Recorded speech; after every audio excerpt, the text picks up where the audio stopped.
E quando o carro chegou, quando o corpo chegou no cemitério, tinha pessoas saindo da igreja. Pra você ter uma ideia. Uma multidão assim que eu nunca vi, de todo lugar que veio, sabe, do estado do Rio de Janeiro.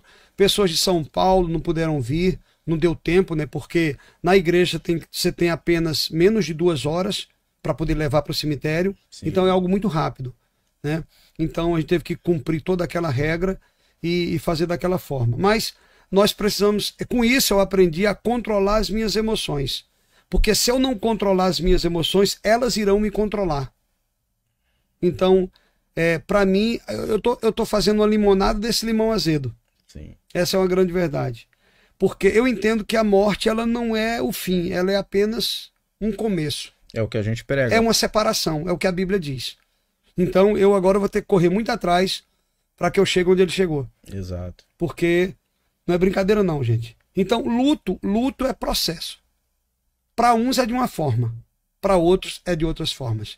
Eu tenho ministrado, eu cheguei a lhe mostrar minha agenda aqui. Sim. Eu estou pregando praticamente todos os dias e falando muito sobre esse livro. Os pastores estão pedindo que eu fale sobre esse livro.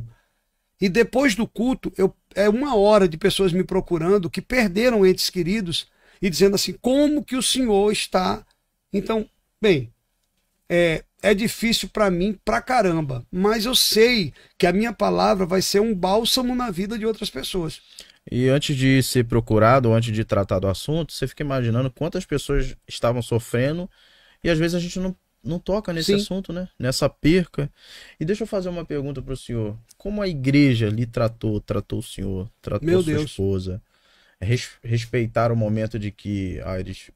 Mas o senhor ainda ministrou depois desse... Então, a particularidade principalmente no sepultamento, no culto fúnebre, o meu apóstolo na mesma hora chegou lá em casa e outros pastores de renome.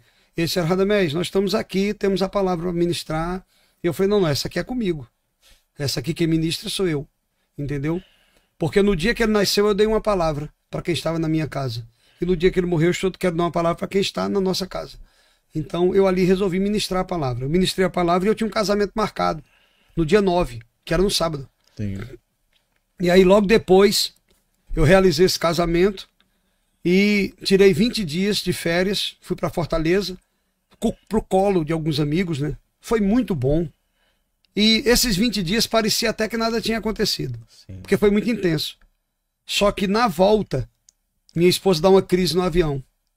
Voltando, ela começa a chorar copiosamente, falta de ar, uma crise de ansiedade.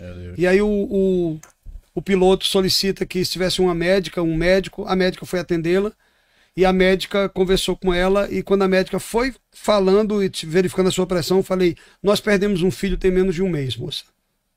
Aí ela na mesma hora, opa, então aqui já não é medicação, aqui é oração e ajuda, porque era cristã a médica. E naquela hora nós oramos ali, a médica deu uma palavra para ela. Deus prepara tudo. Prepara tudo. E aí nós retornamos para nossa casa.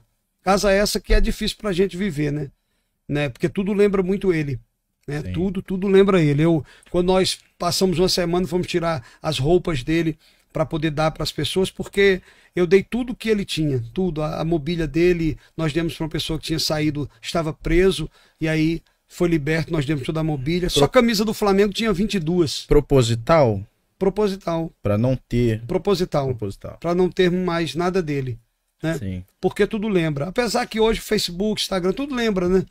Então, isso é uma coisa que são as experiências que você vai vivendo. E aí Deus falou comigo que o luto, e isso aqui é muito curador, ele tem que ser vivido.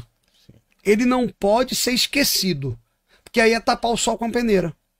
Colocar band-aid no câncer. Né? Não tem como, entendeu? Então, assim, no início eu entendi que eu tava querendo tapar o sol com a peneira, e depois não.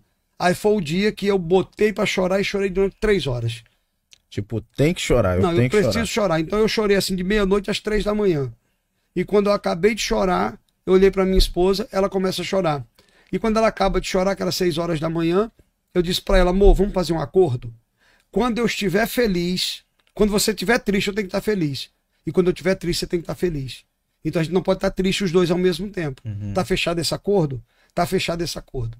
Então, assim, um ao outro ajudou. E eu não sabia, né, que nós éramos tão amigos, porque eu não tenho buscado conselhos em outro lugar. É eu com ela e ela com eu. Sim. Porque no final vai sobrar nós dois. Só os dois. Não é isso? E... Então